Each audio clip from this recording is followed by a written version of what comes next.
So, the other thing I'm going to talk about now is Slurm and ALPS on Piz Daint. Now,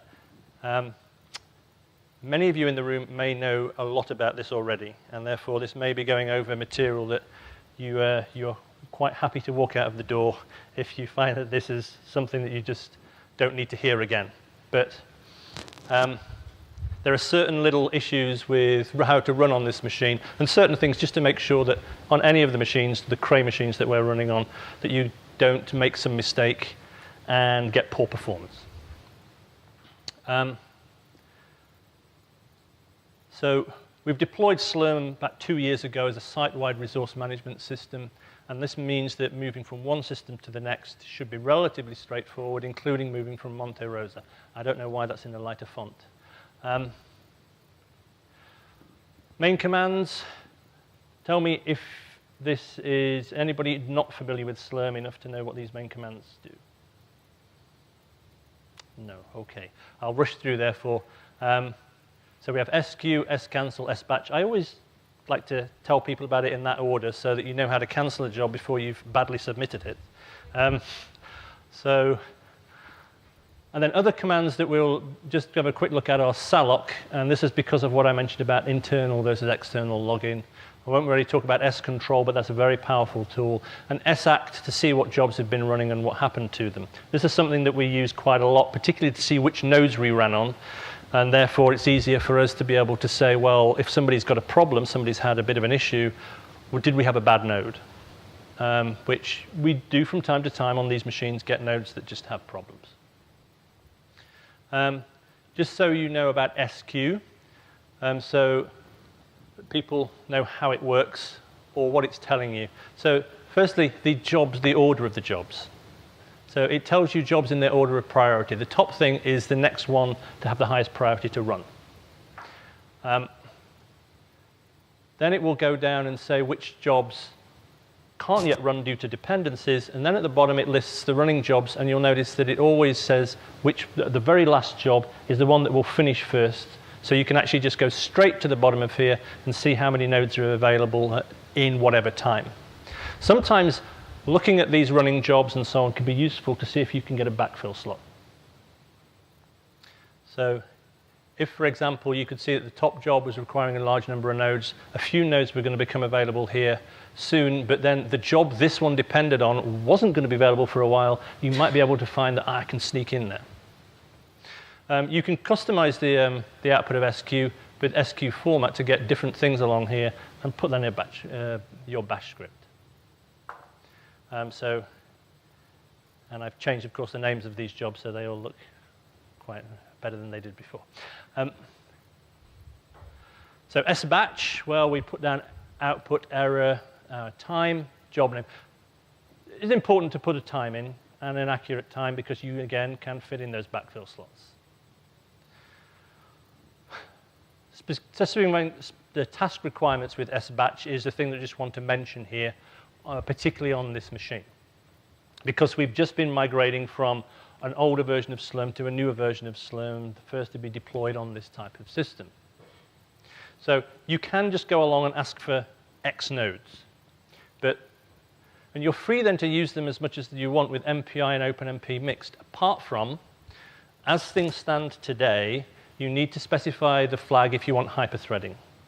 If you don't say you want hyperthreading and you try to use it with your Aprun line, it won't work. That's something we'll find out whether or not is something that we've just installed, put in ourselves, or whether it's something that actually we can get around. You can specify processes, how many threads, and so on. And as we said, telling Slurm how to use hyperthreading. So the specific options, the one that we're particularly interested in is this thing down here. N tasks per core says whether or not you're going to use hyperthreading. If you say, I want to use 2 tasks per core, and tasks in this case, there's a little bit of a terminology issue, because at one point, Slurm is talking about tasks in terms of MPI processes, and that's why CPUs per task is how many threads per task, effectively. And then here, the thing we've had to overload is the tasks per core, which causes confusion if you think, what happens to the threads? But it was something we needed quickly to be able to put into place.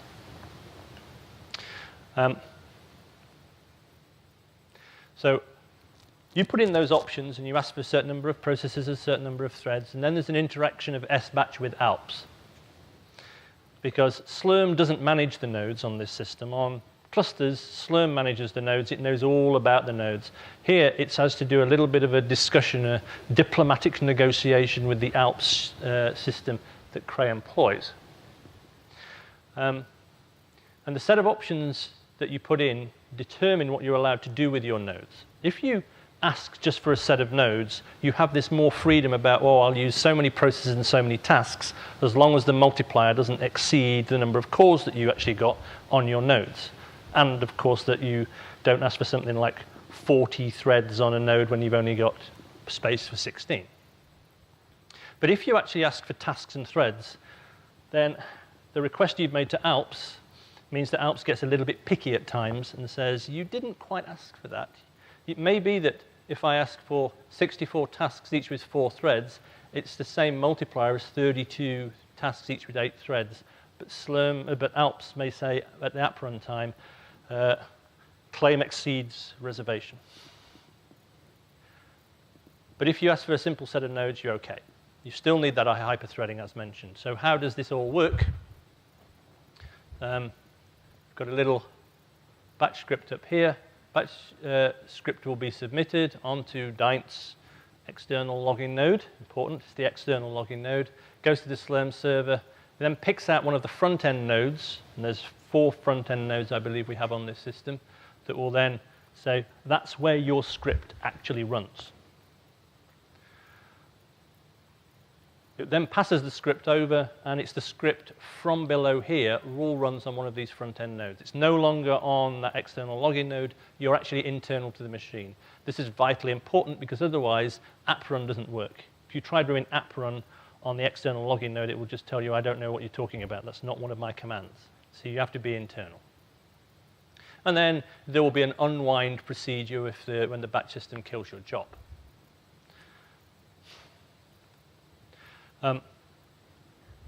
So the main options to Aprun generally match ones that we have as options to sbatch. Aprun, of course, being analogous to MPI run, srun, etc. So processes n tasks is n, CPUs per task, and so on. For the n tasks per core is -j, but we have this issue at the moment, as I mentioned, that this one you just have to repeat what you've done before. OK. So I mentioned about hyperthreading with the -j option or the n tasks per core, and the question then is, should you use it? So there are some heuristics that we can start to throw in about whether or not this might be a good idea or not. So one of the things, we can go back even in time and see what other applications look like on previous machines using symmetric multi-threading or hyperthreading. And it's basically, you tend to find that if you have an application where different cores, different threads will be doing different things at different times, then you may be able to use different functional units. And that's where hyperthreading comes into play. Because if the floating point unit is busy, but the integer unit is not, and you want to use the integer unit, you may be able to get some speed up. It's more important, actually, normally, further away from that in terms of whether something's using the memory bandwidth and something's using the floating point units. So, but if you've got something where you're just trying to do, say, dense linear algebra and everybody wants the same unit, you tend to not find that to be too good. But the real point is, try it yourself. It's one of those things where you should just try it and see what happens. The same as we say with compilers. Try out the different compilers, put on the fast flags, the O3s and so on, and see which one gives you the best performance. Here, try hyperthreading and see whether it works, as long as you have sufficient memory available on the hyperthreads for your application. One thing to be aware of, though, is MPI scaling, and that relates to if you've got a pure MPI code and you decide to throw in hyperthreading, you might start to find that some of your processes, yes, they really can overlap, and you can get some better performance, but the problem is you've now moved 2 times further along on the MPI scaling curve. And so every gain that you may get there, if you're at the limit of your scaling, you may actually lose by the time you come down to weighing up MPI scaling curve versus the increased performance you get. And you should be comparing what can I get out of an X number of nodes, not about any particular thing about the processors themselves. If you need to ask for it, then remember to put the -J2 option on. Now, we've been doing this work in terms of getting hyperthreading and CPUs per task and all the rest, so that the Aprun man page, which says there's by default one task per physical core, matches with what we have with Slurm's default way of working and what's on the Slurm man pages, the sbatch man pages. And all of this is to actually make it so that when you come to the Aprun line, wherever possible, you don't need to re-specify the same thing. So a typical way that this might work is down here. I ask for 64 tasks, 4 CPUs per task. So I'm going to run with 4 OpenMP threads, which unfortunately I don't have in my batch script, but I should have done. I then repeat this on the Aprun line, N64D4. OK. Now, if I go and change the batch script, I have to change it further down. If I happen to have a batch script that wants to do an app run, then there's a quick something else and another app run and so on. I have to go through the whole script and change all this. And it can become a little bit of a pain. So Cray provided this -B option to app run a year or two ago now. And this says, OK, if this information was provided for you by the batch system, reuse it. So if you use --nodes equals and just ask for the nodes, ALPS doesn't know really what you wanted. But if you do ask for these specifics, ALPS does know what you wanted, and so therefore it will save you the trouble of writing all those numbers in again. There are a couple of provisos. One is that on our current implementations, within Slurm, and we're not sure whether this is actually a thing that has to do with ALPS or with Slurm or just the way we've written things. If you ask for 17 tasks, so you're asking for 16 on one node and 1 on the next, the way our setup goes, it actually asks for 32 tasks. And then -B doesn't work because you only wanted 17. Therefore, this will only work if you're actually asking for whole numbers of nodes in terms of you are going to use all the resources on the nodes from the processors and threads point of view. You can also get more fine-grained control with Aprun. So up until this -J option that we just talked about, which is available on the XK that we have here, not the XE. We haven't upgraded an operating system to the level available at the moment. If you put -J1 on a Bulldozer-based AMD system, then it will then just give you one task per Bulldozer module. It will skip over the other cores. But up to now, including on Rosa as it stands at the moment, instead you have to get your hands dirty and actually do something yourself. You could do -D, but if you want to get but that's not necessarily going to work too well if you also want to use some threading. So with CC being the way to get more fine-grained control, there are a set of different options, non-numanode and CPU, to say whether you want no control and so on. But there are some more advanced options. So this is significant if you want to use that Intel compiler that you'll hear about tomorrow. You have to get clever if you want to actually be able to use this effectively. -CC says, place me processors and threads in specific places at specific times.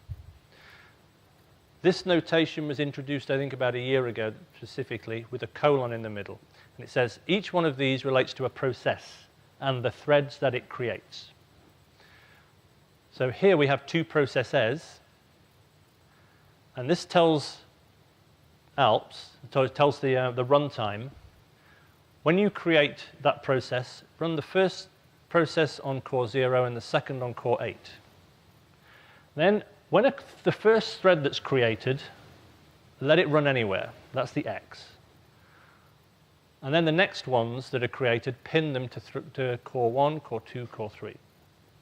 If you're running a threaded application, therefore, what this will do is, on a normal application, such as with the GNU compiler, it would say, first process is running on core 0 and the first thread, therefore, on core 0, the master thread. Then it would let the other one run wherever it wanted to, and then thread 2 would be on core 1, and so on and so forth. Why would you want to do that? Well, you wouldn't. But the difference is that the Intel compiler, the first thread that it creates in an OpenMP parallel region is not a real thread as far as we're concerned. For the application, it's a shepherd thread. And then you need to really get into this ugly way of working. You have this option with Aprun.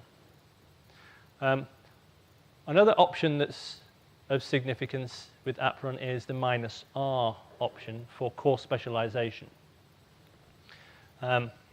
It's more significant, really, in some ways when looking at the XE6.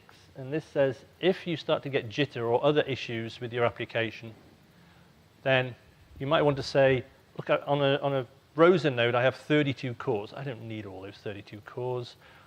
Give one of them up. Let the operating system find its way over to the furthest point on the node, effectively, and run there and not get in the way of my application.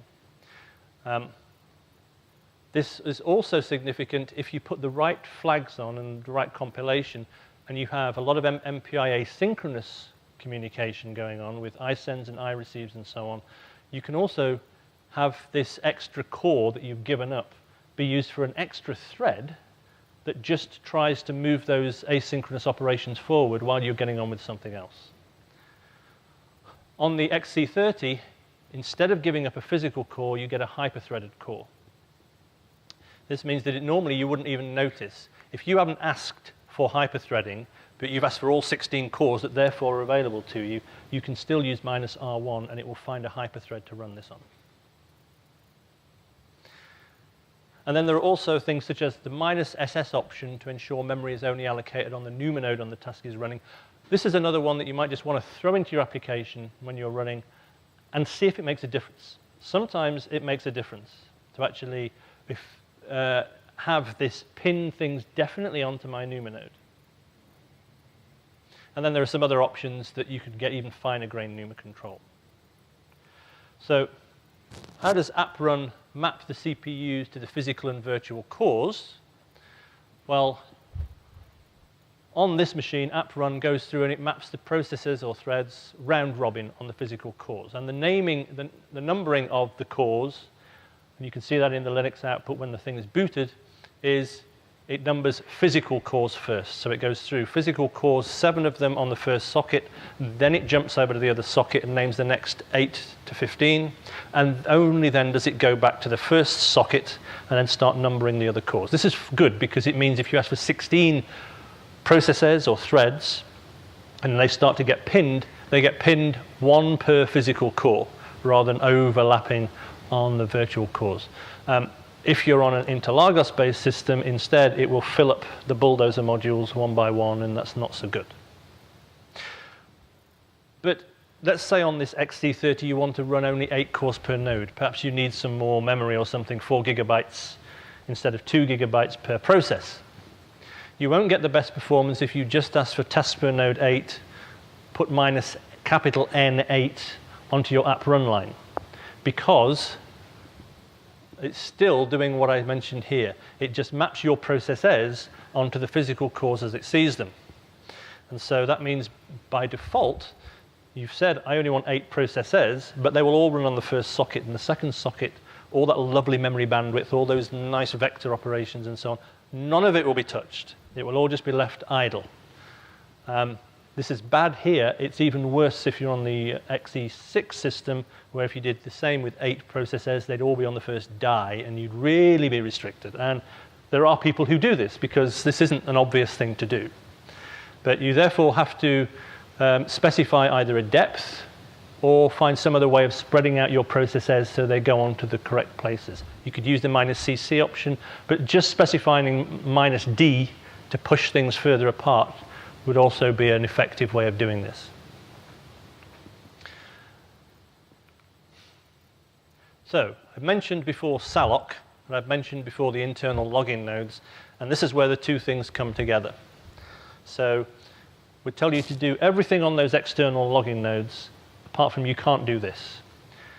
Aprun needs to be running on the internals of the machine. It can't actually run from an external machine because it can't, there's no interaction with ALPS. ALPS is looking around on the machine only.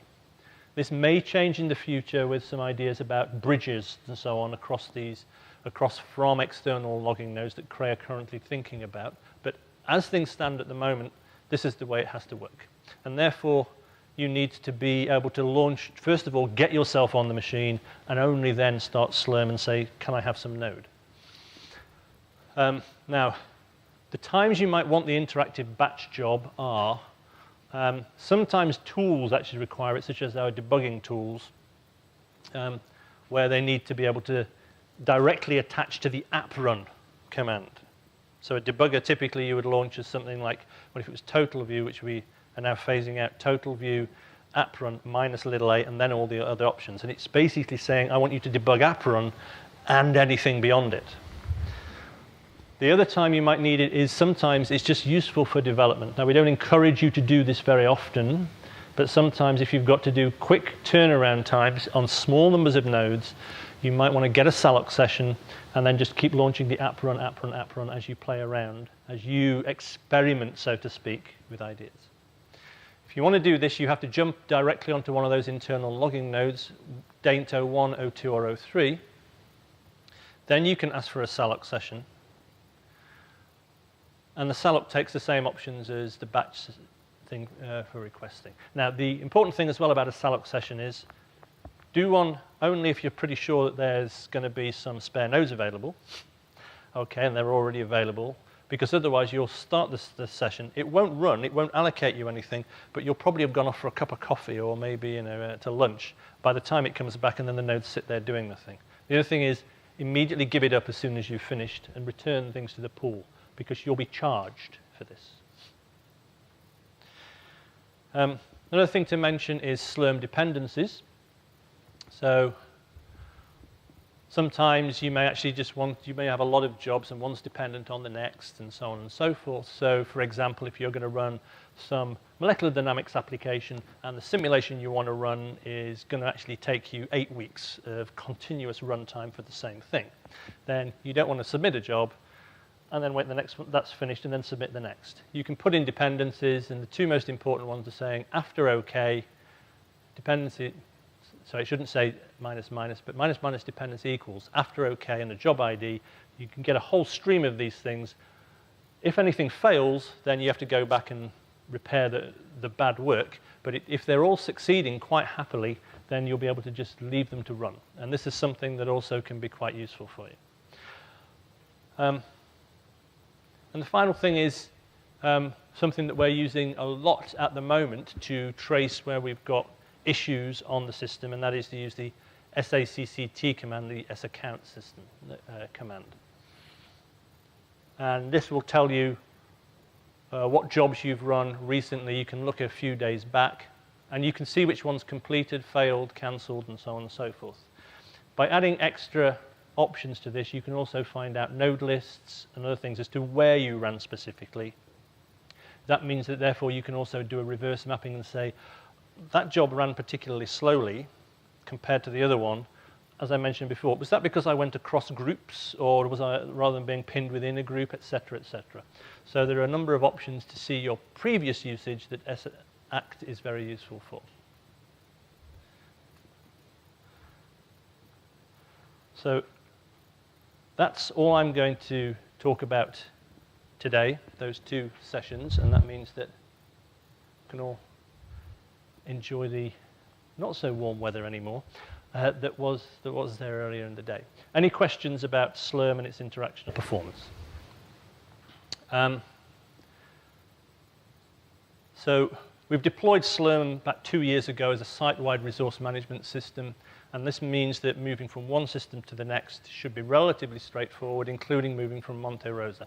I don't know why that's in a lighter font. Main commands. Tell me if this is anybody not familiar with Slurm enough to know what these main commands do. No, OK. I'll rush through, therefore. So we have sq, scancel, sbatch. So the other thing I'm going to talk about now is Slurm and ALPS on Piz Daint. Now, many of you in the room may know a lot about this already, and therefore this may be going over material that you're quite happy to walk out of the door if you find that this is something that you just don't need to hear again. But there are certain little issues with how to run on this machine, and certain things just to make sure that on any of the machines, the Cray machines that we're running on, that you don't make some mistake and get poor and see how many nodes are available in whatever time. Sometimes looking at these running jobs and so on can be useful to see if you can get a backfill slot. So if, for example, you could see that the top job was requiring a large number of nodes, a few nodes were going to become available here soon, but then the job this one depended on wasn't going to be available for a while, you might be able to find that I can sneak in there.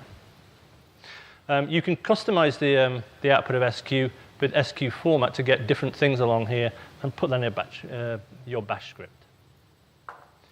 So just have problems.